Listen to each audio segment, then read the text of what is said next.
Hi friends, welcome to Mahalakshmi saris. ఈ రోజు నేను మీకు చూపిస్తున్న ఐటమ్ వచ్చేసి లెనిన్ చందేరి శారీస్ అండి. ఫ్యాబ్రిక్ అయితే అసలు చాలా బాగుంది, సాఫ్ట్గా ఉంది, బాగా లైట్ వెయిట్ కూడా. చూడండి, పళ్ళుకి టాసిల్స్ ఇచ్చారు. బ్లౌజ్ వచ్చేసి ఇలా కలంకారీ బేస్లో డిఫరెంట్ డిజైన్స్ వస్తాయన్నమాట. చాలా బాగున్నాయి.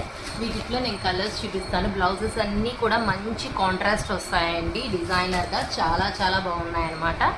చూడండి, డిజైన్స్ అసలు యూనిక్గా ట్రై చేసే వాళ్ళకైతే ఎంబడే చాలా బాగా నచ్చిద్ది. ఏదండి, ప్లెయిన్కున్న వాల్యూ అలాంటిదనమాట. చాలా బాగుంటుంది ఐటమ్ వచ్చేసి. చూడండి, డిజైన్స్ బాగున్నాయి కదా, బ్లౌజ్ కాన్సెప్ట్స్తో చాలా బాగా ఇచ్చారు. డిఫరెంట్ డిజైన్స్, కలర్స్ చాలా బాగున్నాయి. చాలా కాదు, చాలా అన్నమాట. అంత బాగుంది ఐటమ్ వచ్చేసి. చూడండి, బాగున్నాయి కదా colours, blouses, sarees. Super. So, hurry it, my dear friends. Bye.